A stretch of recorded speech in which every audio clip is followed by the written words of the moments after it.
Welcome to Prasanna சமையலறை. இன்றைக்கி நம்ம செய்ய போகிறது என்னன்னு பார்த்தீங்கன்னா, சின்ன வெங்காயம் வச்சு ஒரு காரக்குழம்பு செய்ய போகிறோம். வாங்க வீடியோக்குள்ளே போகலாம். இதுக்கு தேவையான பொருட்கள் பார்த்தீங்கன்னா, சின்ன வெங்காயம், பூண்டு, உப்பு, 2 தக்காளி, சின்ன வெங்காயம் உரிச்சது கொஞ்சம் அரைக்கிறதுக்கு, கருவேப்பிலை, தாளிப்புக்கு கடுகு, சீரகம், வெந்தயம் கொஞ்சோண்டு, ஒரு பெரிய லெமன் சைஸ் புளி, மஞ்சத்தூள், மிளகாத்தூள், நல்லெண்ணெய். இதான் இதுக்கு தேவையான பொருட்கள். ஒரு பெரிய லெமன் சைஸ் புளி ஊற வச்சு நான் புளி சாறு எடுத்து வச்சிருக்கேன். இப்போ நம்ம இதுக்கு என்னென்ன செய்யலான்னு பார்க்கலாம் வாங்க. இப்போ வாங்க நம்ம வீடியோக்குள்ளே போகலாம்.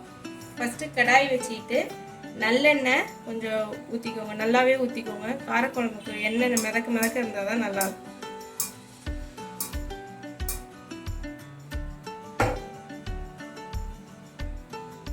எண்ணெய் காஞ்சிருச்சு. இப்போ கொஞ்சோண்டு கடுகு, சீரகம், கொஞ்சோண்டு வெந்தயம் இது எல்லாத்தையும் போட்டு தாளிச்சிட்டு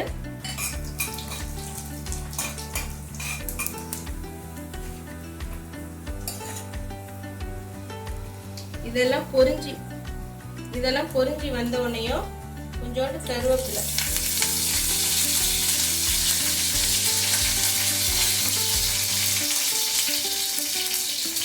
அப்புறம் கொஞ்சம் பூண்டு,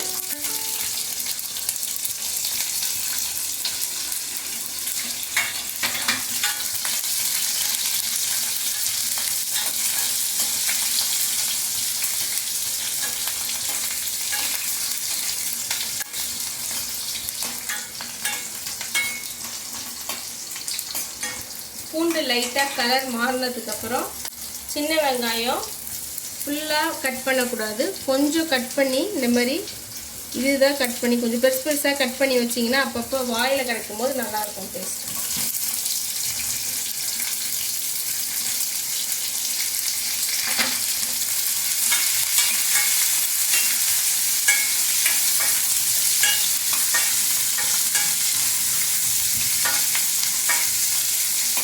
வெங்காயம் சீக்கிரம் வதங்கிறதுக்கு கொஞ்சோண்டு உப்பு போட்டுக்கோங்க.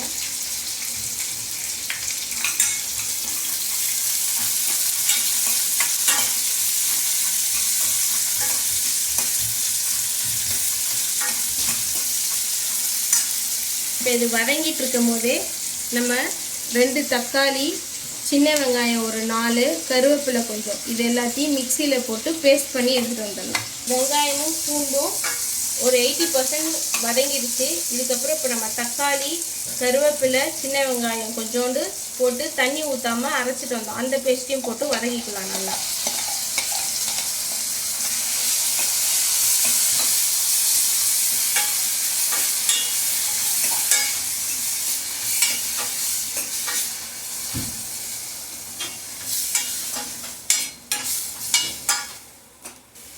இப்போ புளி தண்ணி ஊற்றிக்கலாம்.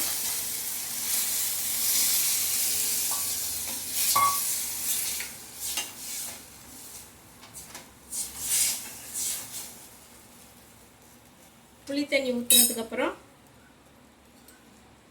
மிளகாத்தூள், இது குழம்பு மிளகாத்தூள் நான் 3 ஸ்பூன் போடுறேன். இதிலே தனியா எல்லாத்தையும் போட்டு அரைச்சிருக்கோம். 3.5 ஸ்பூன் மிளகாத்தூள் போட்டுக்கோங்க. மஞ்சத்தூள் கொஞ்சோண்டு, இது வீட்டில் அரைச்ச மஞ்சத்தூள், அதனால கொஞ்சோண்டு போட்டால் போதும்.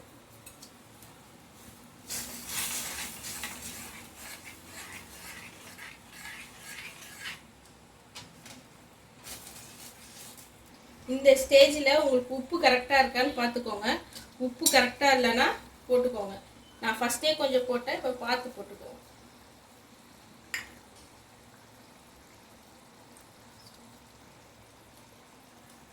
இப்போ இதை லிட் போட்டு க்ளோஸ் பண்ணி ஒரு 5 to 10 minutes நல்லா கொதிக்க விடுங்க. எண்ணெய் பிரிஞ்சு வரணும்.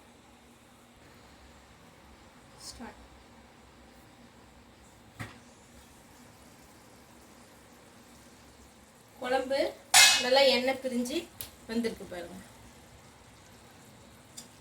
அவ்வளோதான் ஃப்ரெண்ட்ஸ், இந்த குழம்பு ரெடி ஆயிடுச்சு. சூடான சாதத்தை கூட நம்ம சர்வ் பண்ணலாம்.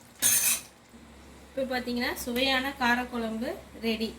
இப்போ ஒயிட் ரைஸ் கூட அப்பளப்பூ முட்டை, அவிச்ச முட்டை வச்சு சாப்பிட்டு பாருங்கள், சூப்பராக இருக்கும். உங்களுக்கு இந்த டிஷ் பிடிச்சிருந்துச்சுன்னா லைக் பண்ணுங்கள், ஷேர் பண்ணுங்கள், சப்ஸ்கிரைப் பண்ணுங்கள். இந்த அவிச்ச முட்டை மேலே இந்த குழம்பு ஊற்றி சாப்பிட்டு பாருங்கள், செம்ம டேஸ்ட்டாக இருக்கும். Bye friends. Thanks for watching this video friends. Bye.